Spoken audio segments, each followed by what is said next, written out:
कल खुलेंगे श्रद्धालुओं के लिए बद्रीनाथ के कपाट। फूलों से सजाया गया बद्री धाम। हजारों श्रद्धालु पहुंचे बद्रीनाथ।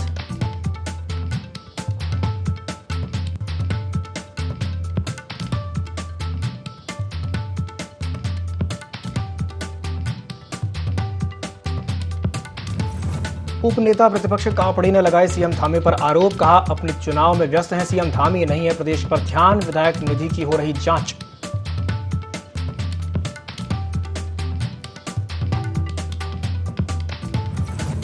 सरकारी जमीनों पर नहीं हो सकेगा अतिक्रमण। लक्सर एसडीएम ने दिए अधिकारियों को कार्रवाई के निर्देश। सरकारी जमीनों से अतिक्रमण चिन्हित करके खाका तैयार करने को कहा।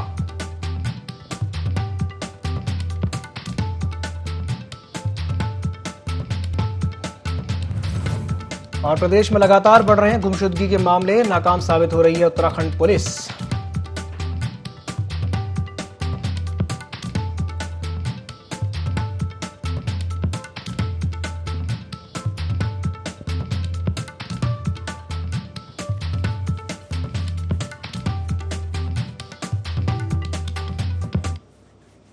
नमस्कार, देवभूमि लाइव में आपका स्वागत है। मैं हूं आपके साथ दिव्यांशु जोशी। उत्तराखंड विधानसभा के उपनेता प्रतिपक्ष भुवन कापड़ी ने राज्य के सीएम पुष्कर सिंह धामी पर जमकर हमला बोला है। भुवन कापड़ी ने कहा कि सीएम धामी को जन सरोकार से कोई लेना देना नहीं है, वे तो खनन में व्यस्त हैं। सीएम धामी युवाओं के भविष्य को गर्त में ले जाने का काम कर रहे हैं। वनों में लगातार आग धधक रही है और सीएम चंपावत चुनाव में व्यस्त हैं। महंगाई को लेकर भी कापड़ी ने सीएम धामी पर निशाना साधते हुए कहा कि महंगाई से आम आदमी त्रस्त है। गैस सिलेंडर के दाम 50 रुपए बढ़ गए हैं। सीएम को जनता से कोई मतलब नहीं है। देवस्थानम बोर्ड को लेकर कापड़ी ने कहा कि बोर्ड बना भी नहीं और उसके 8 सदस्यों को 10-10 लाख रुपए दे दिए गए। उपनेता प्रतिपक्ष भुवन कापड़ी ने स्मृति चिन्ह को लेकर के कहा कि स्मृति चिन्ह गुजरात से खरीदे जा रहे हैं। उन्होंने सीएम और अधिकारियों पर खटीमा के लोगों को प्रताड़ित करने का आरोप भी लगाया।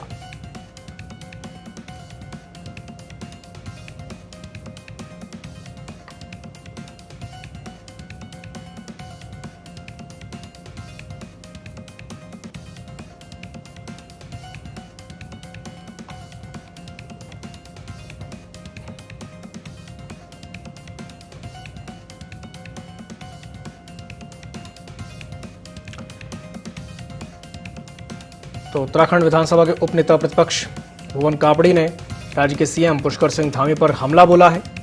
भुवन कापड़ी ने कहा कि सीएम धामी को जन सरोकार से कोई लेना देना नहीं है। धामी सरकार युवाओं के भविष्य को गर्त में ले जाने का काम कर रही है। वनों में लगातार आग धधक रही है और सीएम चंपावत चुनाव में व्यस्त हैं। महंगाई को लेकर भी कापड़ी ने सीएम धामी पर निशाना साधा और कहा कि महंगाई से आम आदमी त्रस्त है। गैस सिलेंडर के दाम 50 रुपए बढ़ गए हैं। सीएम को जनता से कोई मतलब नहीं है। साथ ही साथ उन्होंने देवस्थानम बोर्ड को लेकर के भी कहा कि बोर्ड बना भी नहीं और उसके 8 सदस्यों को 10-10 लाख रुपए दे दिए गए। और स्मृति चिन्ह को लेकर के कहा कि स्मृति चिन्ह गुजरात से खरीदे जा रहे हैं। उन्होंने सीएम और अधिकारियों पर खटीमा के लोगों को प्रताड़ित करने का भी आरोप लगाया। उपनेता प्रतिपक्ष भुवन कापड़ी ने मुख्यमंत्री पुष्कर सिंह धामी पर हमला बोला है।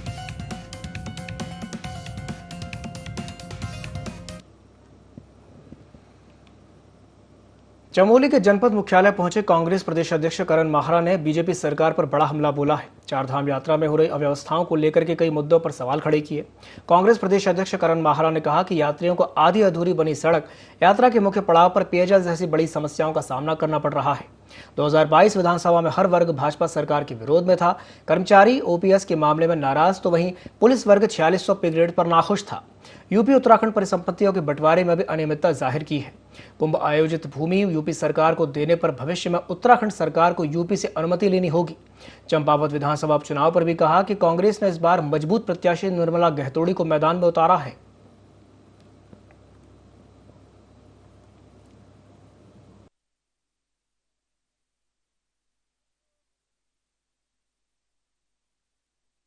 देखा होगा जहाँ पर कुछ स्लाइडिंग जोन्स हैं, जहाँ बर्फ आई है नीचे, वहाँ की रेलिंग्स टूटी हुई है। और इतने लंबे समय से मैं सुन रहा था कि सरकार कह रही कि हमने सब तैयारी कर दी है, लेकिन हकीकत यह है कि वो रेलिंग्स आज भी टूट के नीचे गिरी हुई है। वहाँ कभी भी कोई एक्सीडेंट हो सकता है, कोई तैयारी नहीं। जब मैं परसों पैदल ऊपर को जा रहा था उस समय शौचालय बनना शुरू हो रहे थे, जबकि यात्रा शुरू हो चुकी है। तो ये कोई किस्म की तैयारी नहीं है। और जो मेन पंडाल है, मुख्य पंडाल, वहाँ से करीब 800 मीटर लंबी लाइन भक्तों की लगी थी दर्शन करने के लिए, और उस 800 से 1 किलोमीटर की डिस्टेंस में कहीं भी एक शौचालय महिलाओं के लिए नहीं था।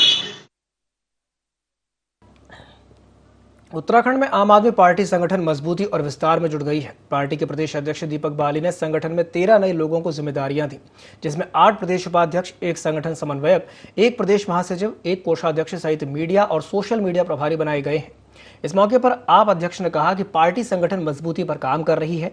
आने वाले दिनों में और नए लोगों को जिम्मेदारियां दी जाएंगी। वहीं कांग्रेस छोड़कर आप में आए वरिष्ठ नेता ज्योत सिंह बिष्ट को भी बड़ी जिम्मेदारी दी गई है।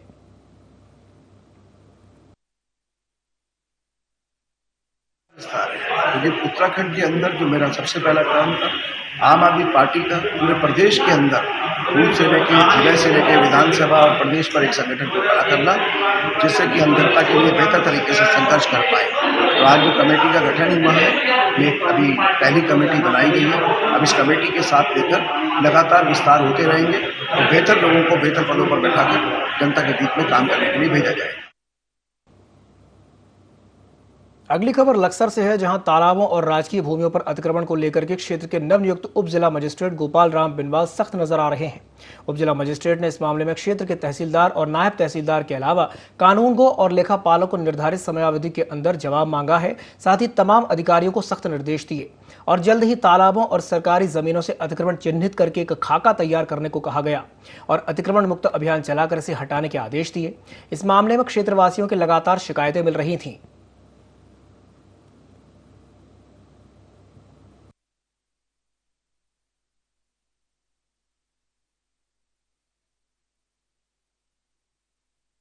द्वारा 1-2 दिन पहले विजिट किया गया था कई ग्रामों का, तो कई जगह पब्लिक के द्वारा भी शिकायत की गई और मेरे संज्ञान में भी आया कि जो यहाँ पर जोहड़ है, तालाब है या जो सरकारी लैंड है उस पर अतिक्रमण किया जा रहा है या पूर्व से किया गया है। उसका संज्ञान लेते हुए आज मैंने सभी राजस्व उप निरीक्षक, तहसीलदार, नायब तहसीलदार को बुला करके डायरेक्शन दिए है कि जो इस प्रकार का जो अतिक्रमण है उसको तत्काल चिन्हित करें और चिन्हित करने के बाद लगभग एक पक्ष के अंदर या एक माह के अंदर हम इस अतिक्रमण को एक सिरे से प्रारंभ करते हुए हटाने की भी कार्रवाई करेंगे, जो भी अतिक्रमण इस प्रकार की 132 भूमियों पर पाया जाता है। उत्तराखंड में भगवान बद्री विशाल के कपाट रविवार को खोले जाएंगे। इसके लिए बद्रीनाथ धाम को गेंदे के फूलों से सजाया जा रहा है। बद्रीपुरी में देव उत्सव का माहौल है। नारायण भक्त झूम रहे हैं। भक्त भगवान की स्तुति में मगन है। आपको बता दें कि बद्रीनाथ धाम के कपाट सुबह 6:15 पर खुलेंगे। कपाट खोलने की प्रक्रिया सुबह 4 बजे से शुरू हो जाएगी। मंदिर के मुख्य पुजारी रावल ईश्वरी प्रसाद नंबूरी की मौजूदगी में टिहरी नरेश के राजपुरोहित और बामणी गांव के प्रतिनिधि मंदिर का ताला खोलेंगे। विशेष पूजा अर्चना के बाद सुबह 6:30 बजे श्रद्धालु भगवान बद्री विशाल के दर्शन कर सकेंगे।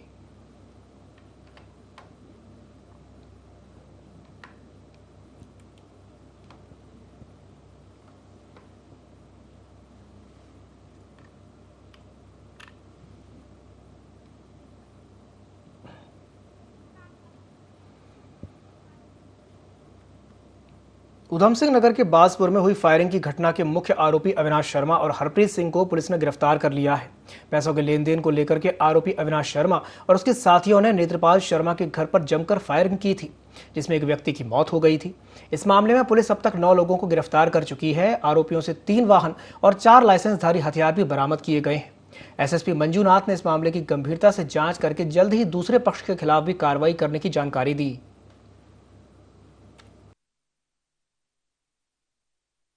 दोनों तरफ से फायरिंग का नतीजा ये रहा कि एक आदमी जो कुलवंत है, मतलब अविनाश शर्मा की तरफ से, उसकी डेथ हो गई है।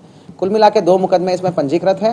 अब तक जो अटैकिंग पार्टी है, जो पहली बार नेत्र प्रकाश के घर की तरफ से गए थे, उस पार्टी की तरफ से, उस ग्रुप की तरफ से टोटल 9 लोगों का हमने अरेस्टिंग कर दिया है। देहरादून पुलिस ने शिमला बाईपास पर हुई 3 लाख की लूट का खुलासा कर दिया है। पुलिस ने लूट की वारदात को अंजाम देने वाले आरोपी को दिल्ली से गिरफ्तार कर लिया है। पकड़ा गया आरोपी आर्मी में है। आरोपी सट्टे में 40 लाख हार गया था, जिसके बाद उसने लूट की वारदात को अंजाम दिया।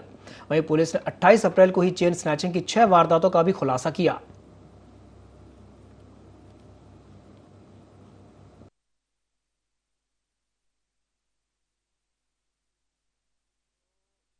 लूट यहाँ आईएसबीटी क्षेत्र में हुई थी, जिसमें कि बैंक से कोई व्यक्ति पैसे निकालकर बाहर निकल रहा था, तो जो अभियुक्त है उसके द्वारा आंखों में मिट्टी डालकर लूट की गई थी, जिसमें कि 10 लाख रुपए थे, जिसमें 7 लाख रुपए वहां मौके पर गिर गए थे और 3 लाख रुपए लेकर जो लूट करने वाला अभियुक्त है वो लेकर भाग गया था। हमारे मुखबिरों की मदद से पूछताछ की गई तो अभियुक्त के द्वारा बताया गया कि अभियुक्त के द्वारा आईपीएल में सट्टा लगाया जाता है और सट्टे में ये 40 लाख के करीब अभी तक रकम हार चुका है। एक सिपाही के पद पर तैनात है। चेन स्नैचिंग्स में जितने भी हमारे सीसीटीवी कैमरास हमारे द्वारा देखे गए, मुखबिर मामूर किए गए, तो उसमें 4 अभियुक्तों का नाम का खुलासा हुआ था। इनसे पूछताछ की गई तो इनके द्वारा बताया गया कि चेन स्नैचिंग करने के बाद तो इन 2 लोगों को हमने गिरफ्तार किया है। ऊधम सिंह नगर के जसपुर क्षेत्र में लगातार गुमशुदगी के मामले बढ़ते जा रहे हैं। कोतवाली में बोर्ड पर गुमशुदगी के नोटिस की भरमार हो गई है। बीते 1 साल में इलाके से 28 लोग लापता हो चुके हैं, जिसमें अधिकतर महिलाएं शामिल हैं। पुलिस को अब तक 24 लोगों को खोजने में सफलता हासिल कर चुकी है और बाकी 4 लोगों की तलाश की जा रही है।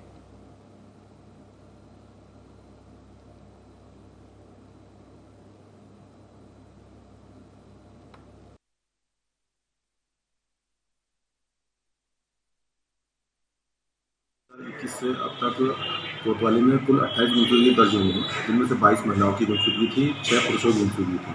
22 महिलाओं में से हमारे प्रयास से और उनके परिवारों के प्रयास से 19 महिलाओं की बरामदगी हो चुकी है और 5 पुरुषों की बरामदगी हो चुकी है। अभी 3 महिला और 1 पुरुष अभी भी गुमशुदा है, जिनकी लगातार तलाश के प्रयास जारी हैं और जल्दी हमें उम्मीद है कि हम जल्दी ही ढूंढेंगे। उत्तराखंड में उपचुनाव को लेकर के कांग्रेस और बीजेपी एक बार फिर से आमने सामने हैं। दोनों ही दलों के नेता अपनी अपनी जीत के लिए पूरी तरह से आश्वस्त नजर आ रहे हैं, लेकिन सीएम के खिलाफ कांग्रेस ने जो उम्मीदवार उतारा है उससे साफ तौर पर लग रहा है कि कांग्रेस ने बीजेपी को नतीजों से पहले ही वॉकओवर दे दिया है। देखिए रिपोर्ट। उत्तराखंड में चंपावत उपचुनाव के लिए बीजेपी और कांग्रेस ने अपनी कमर कस ली है। बीजेपी से जहां सीएम धामी चुनावी मैदान में ताल ठोक रहे हैं, तो वहीं दूसरी ओर कांग्रेस ने भी आनन फानन में निर्मला गहतोड़ी को मैदान में उतार दिया है। लेकिन कांग्रेस की राह आसान होने वाली नहीं है, क्योंकि जिस तरह से वरिष्ठ नेता जोत सिंह बिष्ट ने पार्टी को अलविदा कह दिया, उससे जाहिर है कि पार्टी के अंदर खाने में अभी भी नाराजगी है, जबकि कांग्रेस नेता उनको मनाने की बात कर रहे हैं।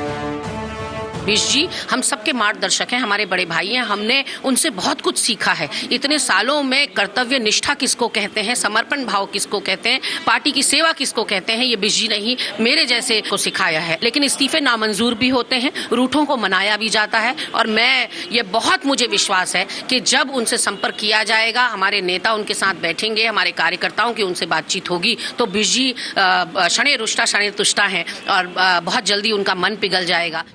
वहीं बीजेपी ने कांग्रेस की स्थिति को सरफुटव्वल वाली बताया।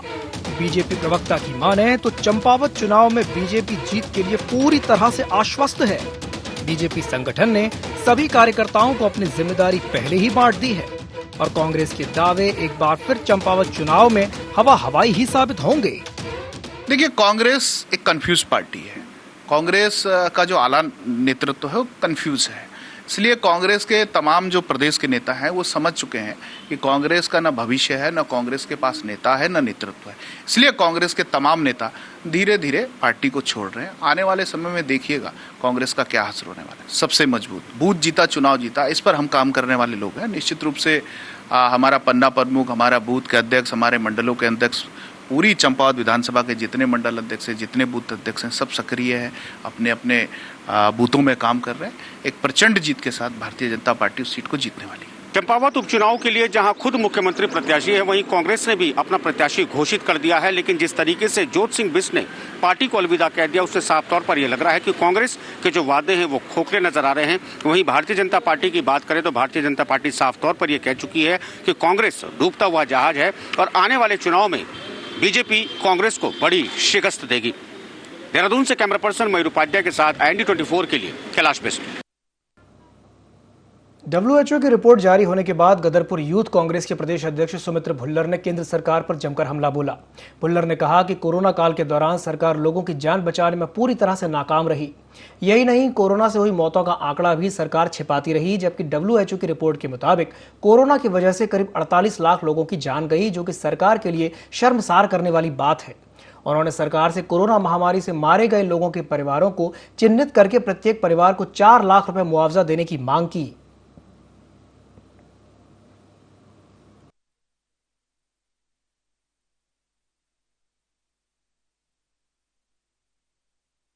की एक रिपोर्ट आई है जिसमें स्पष्ट कहा गया है कि पूरी दुनिया में कोविड की वजह से जो मौतें हुई हैं उनमें सबसे ज्यादा संख्या किसी देश में है तो वो हमारे देश हिंदुस्तान में है, भारत में है।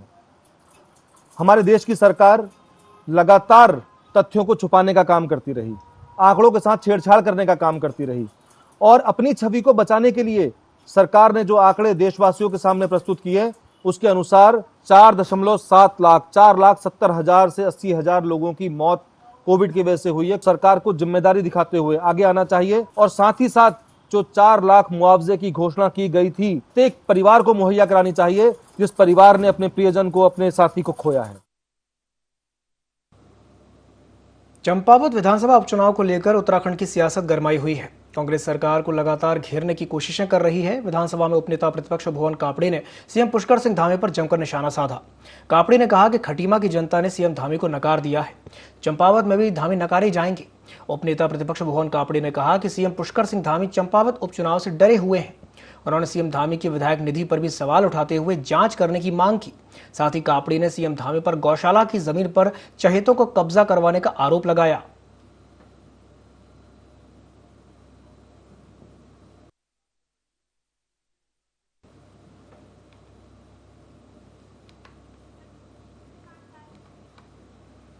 उत्तराखंड के कृषि मंत्री गणेश जोशी ने कृषि एवं उद्यान विभाग के अधिकारियों को 2 टूक खरी सुनाते हुए कहा कि हर बैठक में सिर्फ कागजी आंकड़े प्रस्तुत करना बंद करें। इसके साथ ही कहा कि कागजों पर सुनहरे आंकड़े दिखाने के बजाय उन्हें जमीन पर हो रहे काम दिखाएं।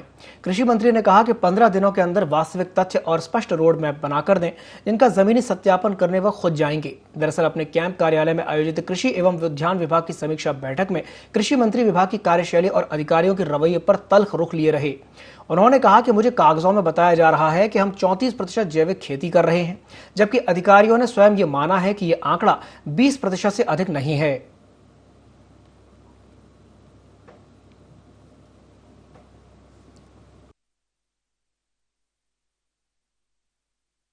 एक बैठक प्रयास की थी जिसमें हमारे सचिव शैलेश भगोती, अपर सचिव, दोनों हॉर्टिकल्चर के दोनों डायरेक्टर्स, हॉर्टिकल्चर के डायरेक्टर्स में थे और उसमें मैंने उनसे कहा कि आप ये कागजी आंकड़े बंद करिए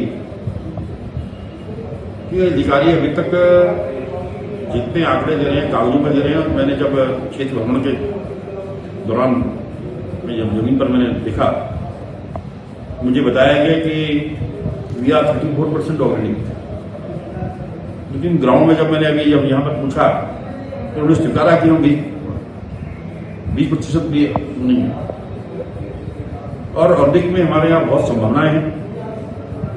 मैंने इसके लिए उनसे कहा कि आप एक 15 दिन के अंदर एक रोड मैप बनाकर मुझे दें। एंचोली से पिथौरागढ़ तक के राष्ट्रीय राजमार्ग की दुर्दशा को देखते हुए विधायक मयूर महर ने फवारा जिला अधिकारी से मुलाकात की। बताया जा रहा है कि अगर 3 दिन के भीतर मार्ग में कार्य प्रारंभ नहीं किया गया तो उनके द्वारा धरना प्रदर्शन किया जाएगा और जब तक कोई ठोस कार्रवाई नहीं की जाती है यह धरना प्रदर्शन जारी रहेगा। वहीं मौके पर जिलाधिकारी महोदय से भविष्य में पिछले वर्षों की भांति बाघ के आतंक की वजह से कोई अप्रिय घटना ना घट सके उसके लिए प्रशासन से शहर के विभिन्न जगहों पर फ्लड लाइट्स लगवाने के साथ ही जरूरी इंतजाम करने के लिए कहा गया। इसके साथ ही चमोली तक हो रही निम्न स्तर के डामरीकरण की जांच के लिए प्रशासन को सख्त निर्देश दिए गए।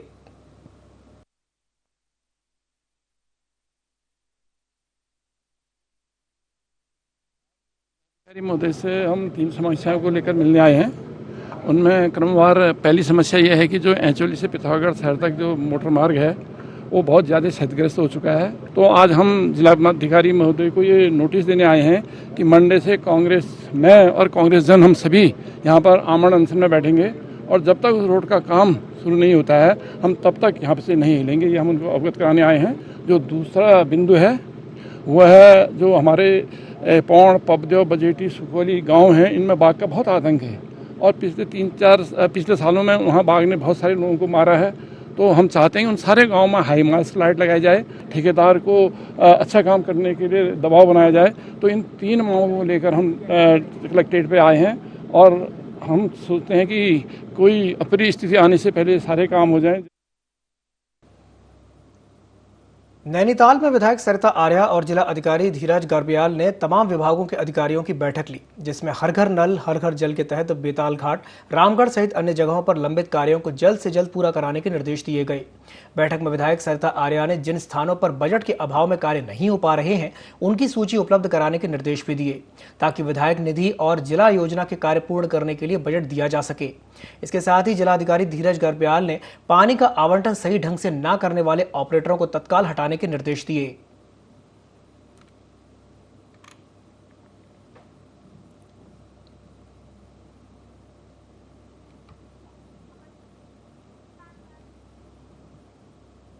बेरोजगारों को रोजगार देने के लिए काशीपुर में रोजगार मेले का आयोजन किया गया। सेवा योजन विभाग का यह रोजगार मेला पॉलिटेक्निक कॉलेज में लगाया गया, जिसमें 38 कंपनियां शामिल हुईं।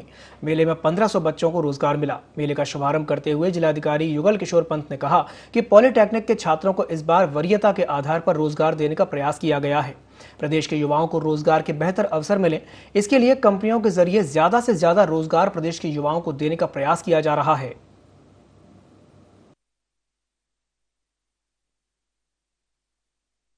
Computer science engineering final year का छात्र हूँ मैं भी यहाँ सर। मतलब मेरा भी जब यहाँ स्टार्ट हुआ था, हमारा भी सेमेस्टर तो ऐसे लॉकडाउन में निकले हैं। अब हमारे जो सीनियर हैं वो लोग पास आउट हो गए, अब कुछ हैं कि बीटेक के लिए आगे जा रहे हैं, लेकिन कई लोग हैं कि फाइनेंशियल प्रॉब्लम के कारण नहीं जा पा रहे हैं आगे पढ़ाई के लिए।